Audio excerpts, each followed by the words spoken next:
सोनपुर गांव पहाड़ियों की गोद में बसा एक छोटा सा शांत और सादा सा गांव था। चारों ओर हरियाली, मिट्टी की खुशबू और लोगों की सादगी इस गांव की पहचान थी। सुबह होते ही यहां जीवन जाग उठता।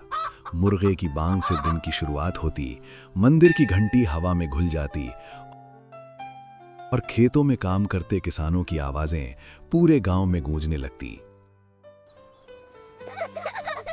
बच्चों की हंसी, बैलों की घंटियां और औरतों के चूल्हे की आंच सब मिलकर सोनपुर को जीवंत बना देते थे। इसी गांव में रहता था आदित्य, एक साधारण किसान का बेटा, लेकिन सपनों से भरा हुआ। उसके पिता रामस्वरूप सुबह सवेरे खेतों में निकल जाते और दिन ढलने पर थके कदमों से लौटते। मां शांति देवी घर पर सिलाई का काम करती, पुरानी मशीन पर बैठकर देर रात तक कपड़े सिलती ताकि घर का खर्च किसी तरह चल सके। घर की हालत कभी भी अच्छी नहीं रही। कई बार ऐसा होता कि पूरे दिन की मेहनत के बाद भी खाने को बस सूखी रोटियां और थोड़ा सा नमक ही नसीब होता।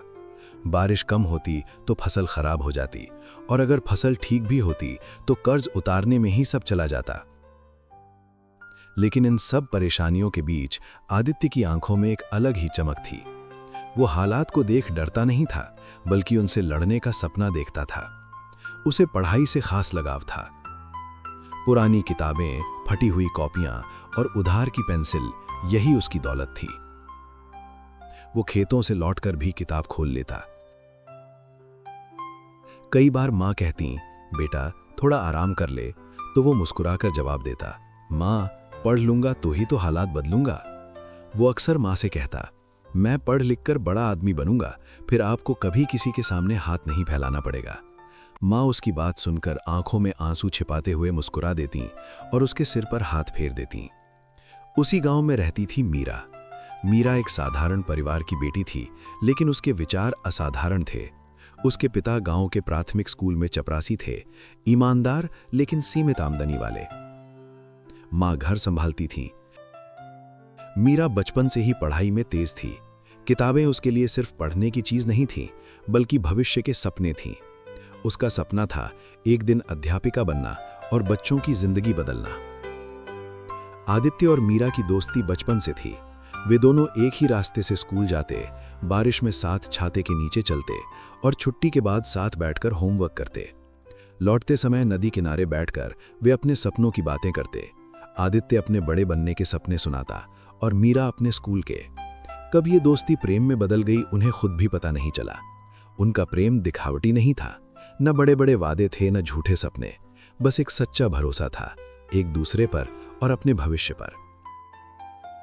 12वीं की परीक्षा के बाद आदित्य आगे पढ़ना चाहता था। वो जानता था कि यही उसके और उसके परिवार के हालात बदलने का रास्ता है। लेकिन उसी समय किस्मत ने इम्तिहान लेना शुरू कर दिया। उस साल भयानक सूखा पड़ गया। खेतों में फसल सूख गई, अनाज नहीं हुआ और कर्ज सिर पर चढ़ने लगा। एक रात आदित्य ने अपने माता पिता की बातें सुनी। अब पढ़ाई छुड़वानी पड़ेगी। पिता की आवाज भारी और थकी हुई थी। घर चलाना मुश्किल हो रहा है। मां सिसक रही थी। वो रात आदित्य की जिंदगी की सबसे लंबी रात बन गई। उसकी आंखों के सामने सपने टूटते दिखे, लेकिन भीतर कहीं एक आग भी जल उठी। सुबह होते ही उसने फैसला कर लिया, वो शहर जाएगा, काम करेगा और परिवार की हालत सुधारेगा। मीरा को जब ये बात पता चली तो उसकी आंखें भर आईं। तुम वापस आओगे ना? उसने कांपती आवाज में पूछा। हाँ मीरा, जब तक खुद को तुम्हारे और अपने माता पिता के काबिल नहीं बना लूंगा, तब तक चैन से नहीं बैठूंगा। मीरा ने ज्यादा कुछ नहीं कहा। उसने बस उसके हाथ में एक छोटा सा कागज थमा दिया, जिस पर लिखा था, मुझे तुम पर पूरा विश्वास है। शहर आदित्य के लिए बिल्कुल नया था। ऊंची इमारतें, भागती भीड़ और हर चेहरे पर बेपरवाही। उसने एक निर्माण स्थल पर मजदूरी शुरू की। सुबह सूरज निकलने से पहले काम और रात को देर से लौटना। धूल, सीमेंट और पसीना, यही उसकी रोजमर्रा बन गई। हाथों में छाले पड़ गए, पीठ दर्द से झुक गई।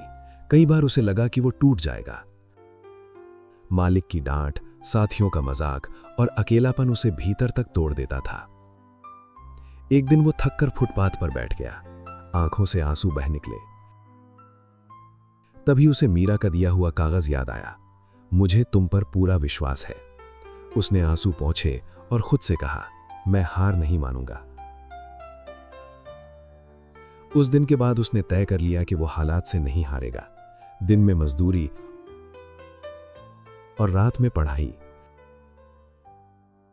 सड़क की रोशनी में किताबें पढ़ना, थकी आंखों से सपनों को जिंदा रखना, यही उसका संघर्ष था। गांव में मीरा की राह भी आसान नहीं थी। लोग ताने मारते, शहर गया लड़का भूल जाता है, इतना इंतजार क्यों कर रही हो। रिश्ते आने लगे, लेकिन मीरा हर बार मना कर देती। पिता चिंतित हो जाते, बेटी जिंदगी यूं इंतजार में नहीं कटती, वे समझाते। मीरा शांति से जवाब देती, जिस पर विश्वास हो उसके लिए इंतजार भी पूजा जैसी होती है। वो मन लगाकर पढ़ती रही। उसने अध्यापक प्रशिक्षण की परीक्षा पास की